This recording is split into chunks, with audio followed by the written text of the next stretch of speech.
Hi, Denise Gwen, reading aloud for you from my novel, The Greasy Spoon, Chapter 29. As Nick turns away from the door, a Latino eases past him with an electric cattle prod in his hand. "Hey, don't go in there," Nick says. "It's dangerous." "See," he says. But instead of going through the metal door, he opens a small door set into the wall that Nick thought was a control panel. But to his surprise, it's the door to a passageway. The Latino hunkers down and crawls into the black space, and as he clears it, he straightens up and grabs the controls set into a panel in an upraised platform above the hogs below in the shower. The hogs see him and scream and lunge, but he blithely ignores them as he works the panels. After a moment, the showers shiver to life, and streams of water cascade down upon the animals, and they scream in terror. "It is only water," the Latino calls back to them, "but they scared already, see?"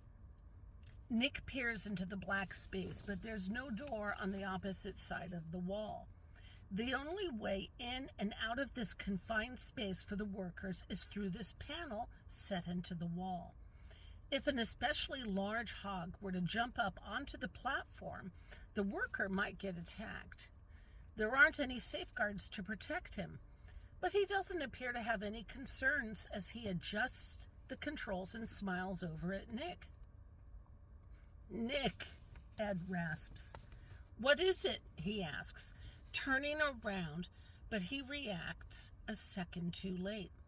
A figure emerges from the darkness, and Ed shouts, and the figure punches Nick in the stomach. He keels over, howling in pain, and someone else, a second man, steps forward and punches Ed across the face and then pushes Ed backwards, and he stumbles and falls into a coffin-sized metal box with air holes punched into it. And the first man steps forward and hoists Nick into the box beside Ed, and Nick collapses on top of him.